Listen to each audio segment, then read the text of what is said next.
The What If series can be described in numerous ways: stupid, cringe, lazy, poorly written, inconsistent, a disgusting dumpster fire of putrid waste. And the last two episodes of the season absolutely live up to those descriptions, because up until now there have been a lot of problems, but now all of it is going to get smashed together into a giant ball of sludge that only the no talent writers at Disney would be capable of producing. Well, maybe the CW. Will be when it fits a woman. We're going to see laziness on a level not yet heard of. We're going to see plot holes big enough to drive a truck through. We're going to see dialogue unfit for the paper it was written on. Marvel's What If is bad. Episode 8. We open in a universe where Ultron has defeated the Avengers, conquered the world, and at the same time destroyed it in the process. Only a small amount of humans still remain, and among them are Hawkeye and Black Widow. There are swarms of robots scouring the planet looking for the remaining humans, and right away, things get really dumb. As Black Widow is being chased, Hawkeye starts shooting arrows that somehow have enough power to create large gaping holes in the solid metal bodies of the robots. This is not quite, but almost as stupid as a senior citizen from Wakanda being able to cut robots in half with the blunt shaft of a spear. But almost immediately, it gets even dumber because Hawkeye is knocked off the top of the building by the robots, and he falls 5 stories to the ground, but somehow when he lands, he's completely uninjured because I guess there was an inch of snow on the ground, and somehow that amount of snow was able to cushion the fall. I just don't understand how they could even come up with this. Hawkeye is just a normal person with a bow and arrow. And yeah, in this episode, he has a robot arm, but that doesn't change anything. If he falls 5 stories and hits the ground, that's it. He's dead.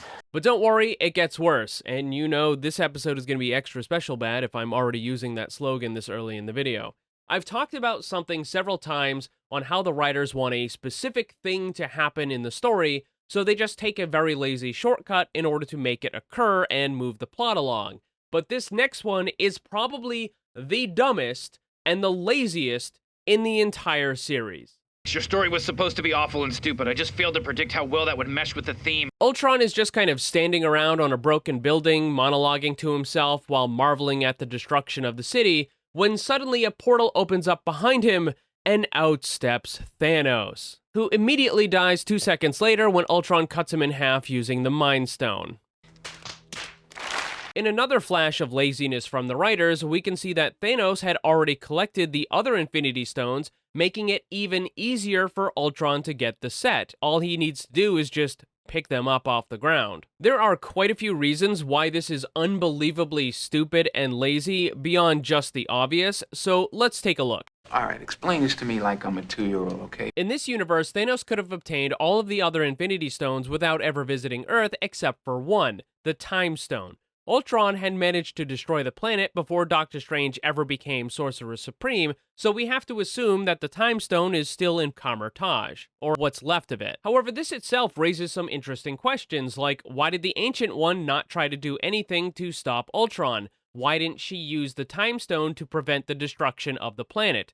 Granted, Ancient One and the rest of Kamar-Taj, their role is to protect the Earth from other dimensions and magical attacks, but when you have the entire planet that's been destroyed, does it really matter at that point? Yes, that group has rules against using the Time Stone, but we already know that the Ancient One was willing to break those rules and use the Dark Dimension power, so for what possible reason would she have refused to use the Time Stone in order to stop Ultron, or to at least reverse some of the damage? But why would any woman want to do that? Even if she had died during the final nuclear attack by Ultron, there was still quite a bit of time before that when she and the rest of the world would have been made aware of the existence of Ultron. So once more, I have to ask, why would she just sit around and do nothing? That's a pretty big plot hole right there that the show just conveniently avoids. It never happened. No way. It never happened. But this situation gets even dumber because, as we can see, somehow Thanos has obtained the Time Stone already before he meets with Ultron. Having the Time Stone in his possession meant that Thanos had already spent a good amount of time on the Earth previous to his visit with Ultron. So are we to assume that Ultron and all of his robots that were swarming the planet looking for life somehow didn't notice the giant purple man as he was sifting through the wreckage of Kamar-Taj looking for the shiny green stone? Inconceivable! Even if we ignore all of that stupidity, it still doesn't change the fact that what Ultron did to Thanos simply is not possible within canon, because Thanos was in possession of all but one of the Infinity Stones. Now that's a bit of a problem. This is because Infinity Stones do more than just the obvious. They also enhance whoever is wielding them. Think of it kind of like a video game. So for example, you have a fire sword with both an active and a passive ability. If you use the active ability, then it will launch a fireball at your enemies. But the passive ability of the fire sword also gives you an extra 10% fire resistance. The Infinity Stones work in very much the same way. So for example, with the Infinity Stones, possession of the Mind Stone allows you to control the minds of others as an active ability, but it passively gives you a near absolute resistance to any sort of mind influence ability from someone else. So a character doesn't even need to actively use the Infinity Stones, simply being in possession of them makes that character significantly more powerful, and the more stones you have, the more compounded that effect becomes. This is why what happened to Thanos is simply not possible within canon, because he had possession of 5 of the 6 stones, and while he would have certainly still been hurt by the laser from Ultron's Mind Stone, it absolutely would not have cut him in two.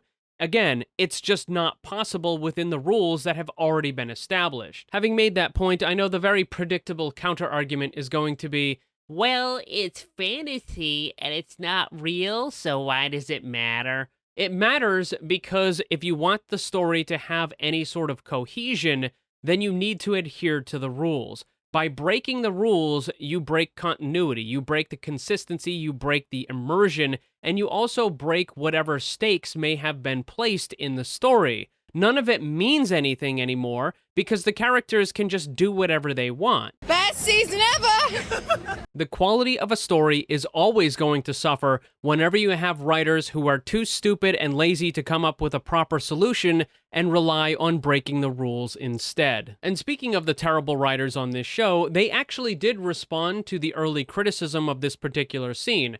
They said that while it does seem overly simplistic, that because of the existence of infinite timelines within the multiverse, then it would be possible for this to have actually happened in at least one of them. How about no? Not only is this a lazy garbage excuse by lazy garbage writers, but it's also wrong. The Infinity Stones are fundamental parts of the universe. They are also known as constants throughout the multiverse. This means that they work the exact same way in every single universe. It doesn't matter what universe it is, any number of the infinite, every single Power Stone will work the exact same way as every single other Power Stone. And this means that because Thanos had 5 of the 6 stones, what happened to him is simply not possible in any universe according to established canon. It's infuriating to see these lazy situations occur because the writers lack sufficient talent to come up with something good.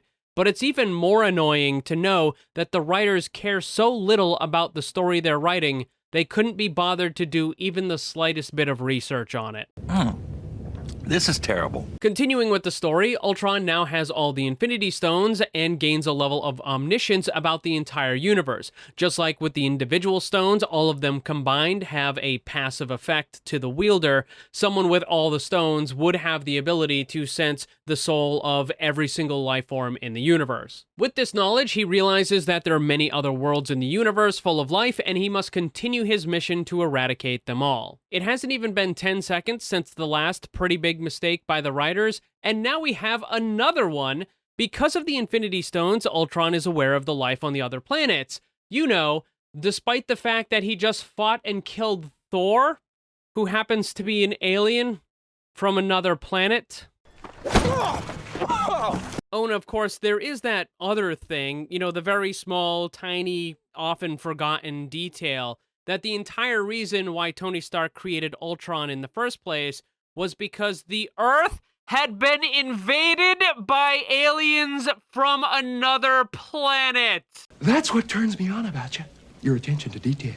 But it would seem that Ultron just kind of, he just kind of forgot. He just kind of forgot about that, and he didn't realize that there was life in other parts of the universe until he got all the Infinity Stones. That's when he learned. He learned that there was life in other parts of the universe when he got all of the other stones, not because a gigantic army of aliens attacked and was the reason for his creation. How does it get so bad? Oh my God! This brings up another good question. The entire reason why Nick Fury was given the interstellar beeper to call Captain Marvel was so that she could come back and help in case of a world-threatening event. So why did he not try to use it when Ultron was about to destroy the planet? Was he just out having brunch with the Ancient One at that time, and that's the reason why neither one of them could use their immensely powerful objects to stop Ultron? Unfortunately, Captain Marvel does show up later in the episode, but that's on some other planet. Why didn't she go back to Earth? Why didn't Nick Fury use the beeper? Even if Ultron had succeeded and he had already destroyed the planet, wouldn't Captain Marvel had still been on her way? Wouldn't she have arrived at some point after the destruction? Even worst case scenario, wouldn't she have been able to at least fight and destroy Ultron before he got the Infinity Stones? Why are none of these things happening? Why are the writers so completely devoid of any kind of talent? Oh, I don't know. You managed to destroy just about everything today. The villains, the heroes. Regardless, Ultron uses the Infinity Stones to rebuild his robot army, but honestly, I don't know why he would even bother to do this. With some of the things that we're going to see him capable of, he definitely doesn't need the robot army to do anything that he can't just do himself more easily and more efficiently. Using the Space Stone, Ultron travels to a variety of familiar planets and utterly destroys them. Eventually, he arrives on Xandar, where he is finally confronted by Captain Marvel, and she drives him into the center of the planet and seems to be overpowering him before Ultron just casually annihilates her along with the entire planet. And nothing of value was lost. And by the way, this is exactly the sort of thing that should have happened when Captain Marvel confronted Thanos when he had control of all the Infinity Stones. The idea that you could overpower someone with all of the stones is just plain fucking absurd. Shortly after, Ultron is standing alone once more, monologuing to himself again, and declares it is done, namely, that he has eradicated all life in the universe. Which, of course, is not true, because there are still people alive on Earth, like Black Widow and Hawkeye, something that Ultron would absolutely be aware of. Even without the stones, he knew that there were still people alive on Earth. After all, some of his robots had been fighting with them before he left the planet. But with the stones, he would have been able to also sense their life force and their souls in the other part of the universe. The buffoonery is endless. So why is he proclaiming, "It is done"? No, it's not, you fucking moron. This is a massive plot hole that exists for the sole reason of giving the shitty writers a cheap and lazy way of concluding the series in the next episode. Oh god, this show is so bad! Regardless, the Watcher has seen everything Ultron has done and now begins his own monologue, but because Ultron is in possession of all the Infinity Stones, he becomes aware of the Watcher, which causes the Watcher to panic. He cuts off the connection and is terrified at the possibility of Ultron being unleashed on the multiverse. It then cuts back to the Earth with Black Widow and Hawkeye, who are very much alive, and Ultron would definitely know this, and the two are investigating an old military facility. The Watcher begins observing the two as they go through a huge amount of old boxes, searching for information on something that could help them defeat Ultron. The Watcher then becomes impatient and debates with himself on if he should intervene, but this is expressly forbidden for him to participate. He is the Watcher, and his role within the multiverse is simply to observe, not to participate. Sucks to be you, man! And here we have yet more stupid nonsense from the writers. Not even a minute ago, the Watcher gave us some exposition about how he has seen everything that has ever happened and that ever will happen. He knows that Black Widow is going to find the folder, so why is he struggling with the decision on whether or not he should intervene? He's already seen this. He knows what's going to happen. I could understand him being a little impatient or worried because of what he just saw with Ultron, but none of that is going to have any impact on Black Widow finding the folder.